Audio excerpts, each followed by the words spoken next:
letters talking about praying for us, and you know, my sister printed a lot of those out and put them up on the hospital wall in bright colors, and you know, it was really helpful. And so, you know, I realized, and you know, you can think about this in some sense. I think about it in ways as an elaboration of the hero mythology, which I'm very interested in. You know, the archetypal hero goes into the unknown. Е така, както е гардероба, най-долната част, дето в учола, ще го вкараме навътре, тама майка ти да слага дрехи да не се вижда.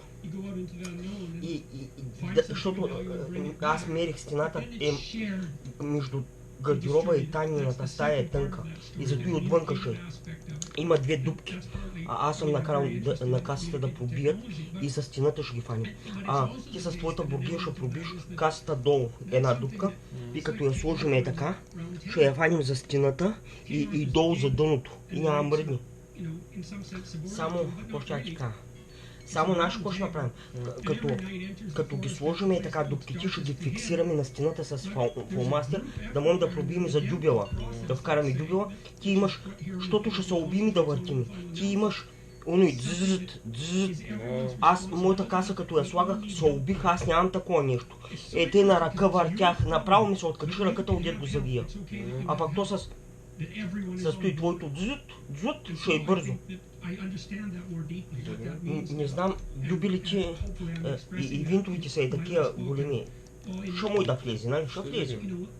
Като ние ще вземем по-малко дюбели или ще ги срежем дюбелите, той винтовите. По-късно. Ще видим какво ще го направим. Ама майка ти вика не утре, други ден след работа. Като си дойдеш от работа, ще... Преди да се окъпи, ще ги монтираме, защото ще се изпотим и ще атакуваме, онаковаме, ще го оправим. По-масилно да станем да се паним. Journeying into darkness and returning with the bounty or boon in order that it may be communally shared is, yes, like an important and a powerful narrative.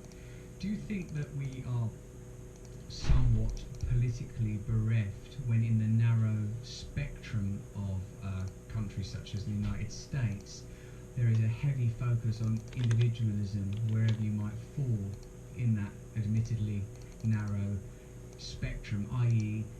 liberalism, for want of a better word, seems to me to be focused very much on the individual, the rights of the individual, the role of the individual, and traditionally the pursuit of the American dream and individualism has been sort of, perhaps is the backbone of political conservatism in America.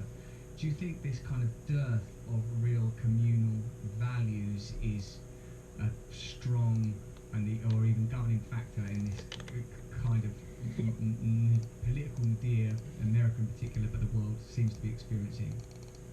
It's a good question. I mean,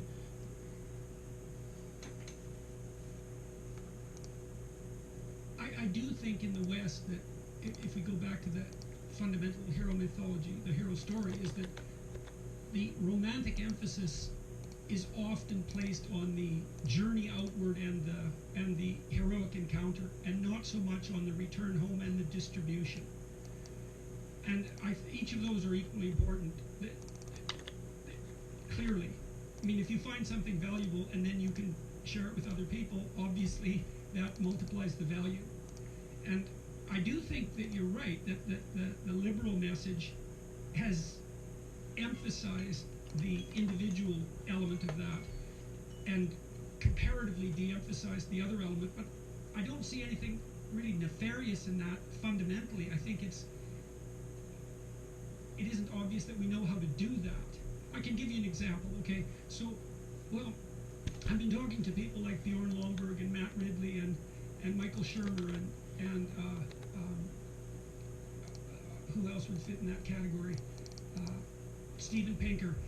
These irrational optimist types, materialist atheists fundamentally, and that's not a criticism, Enlightenment types, and they keep hammering home the message that if you look at the data,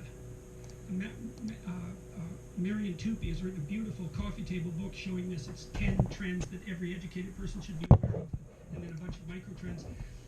If you look at major economic trends globally, so many things are getting better so quickly, although still incrementally, that it's really, it's unparalleled in human history, and it's accelerating. But it isn't obvious how to make that romantic. And so it's a problem with storytelling to some degree. It's like, well, what do you say to young, if Black Lives Matter or Antifa or right-wing groups that have a conspiratorial element call to a romantic element in young people, they offer them an adventure, and that's really important. But an adventure, the adventure of incremental rational progress, isn't an adventure, right? It's almost the opposite of that. It's slow and incremental and diffuse, and it's hard to make that into an adventure. And so the communitarian element is, it's not easy to transform into a motivating message. And I mean, I was trying to do that to some degree in Beyond Order, you know, trying to make that into a message that was of motivational significance. And that's really, you have to do that if you know, because look, there's nothing that's not within our grasp now, Russell, as a species. We can do whatever we want. Now we have to figure out what we should do. And then we have to figure out how to communicate that in a way that's motivating to everyone, so everyone's on board. That's the problem that faces us. I become concerned by this idea of progressivism. I feel that it is sometimes used to underwrite a kind of intransigence around power, and I think it's used as a panacea to dissolve the voices of discontented people. The idea of looking at, like, look, you can see that the average, like 100 years ago, there were people who had rickets in Victorian England. I feel that the challenge is that for me what that does spiritually is it denies something that I can plainly see before my eyes, that big corporations and state power are collaborating in order to conserve power and to, I think people are becoming less and less able to exercise agency in ordinary life. I'm talking about countries like you know, Anglophonic countries in particular. I think the pandemic is, you know, whether, you know, most people would say necessarily, has brought about a lot of legislation that's not been through due democratic process. I feel that it allowed big tech to have more access to people's data, and I personally query the objectives of like some of these almost insurmountably large corporations, particularly when they have governments that are quick to placate them and operate primarily in their service. You put your finger on a fundamental problem. I mean, imagine, so for the incremental progressivists, they look at the average, right? The average. And if you look, for example, at the average number of calories that someone in sub-Saharan Africa has access to now, it's like, they have access to as many calories per day as the typical person in Portugal did in 1960. So it's a walloping transformation. They've passed satiety. So what will happen now is that the next problem on the consumption side that faces sub-Saharan Africans on average would be a rise in obesity. But the problem with statistics or even ideas that concentrate on the average is you don't take into account the distribution. And so just because the average has improved massively doesn't mean that there's not problems of unequal distribution, severe problems of unequal distribution. So imagine you have two. These are existential problems, though, in some sense. They're not political problems. They're deeper than political problems. You have the problem of absolute privation, and that's the normal state of affairs. You're born with nothing in some sense, right? Left to your own devices, you just starve and die. So that's the susceptibility to absolute privation.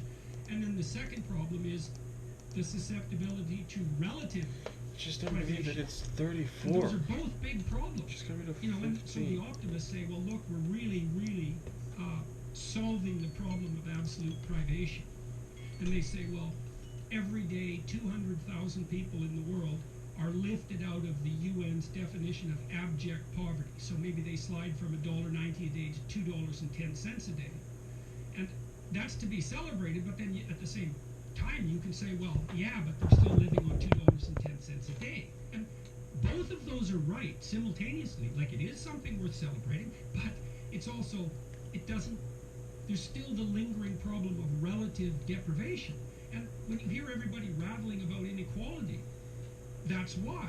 And it's not like there's not a valid point there. I would also query those metrics somewhat in the lens through which we're regarding the problem is discounting, I think, a large part of what it is to be human. I just spent sort of an hour talking to Vandana Shiva, the Indian academic, ecologist, and she's a very powerful woman, incredibly anti-establishment, challenging the influence of Bill Gates, the patenting of seeds over there in India, the negative impact of big tech on their agricultural industry, and what she clearly regards as I guess, malfeasance and a deliberate disruption of the Indian way of life. And like to speak, when I speak with somebody like that, like these, I feel that kind of data, and I think I've spoken to some people too, Yuval Noah Harari, people I sort of admire and respect, who tell good stories.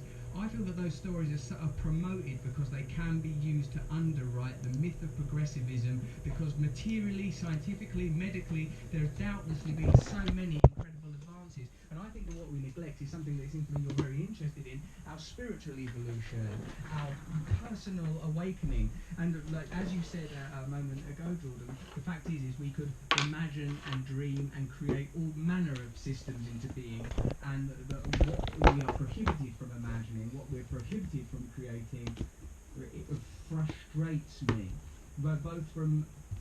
Okay, so we can think about that technically in some sense again. So now we can say there's three problems. There's an absolute privation problem, there's a relative privation problem, and now there's also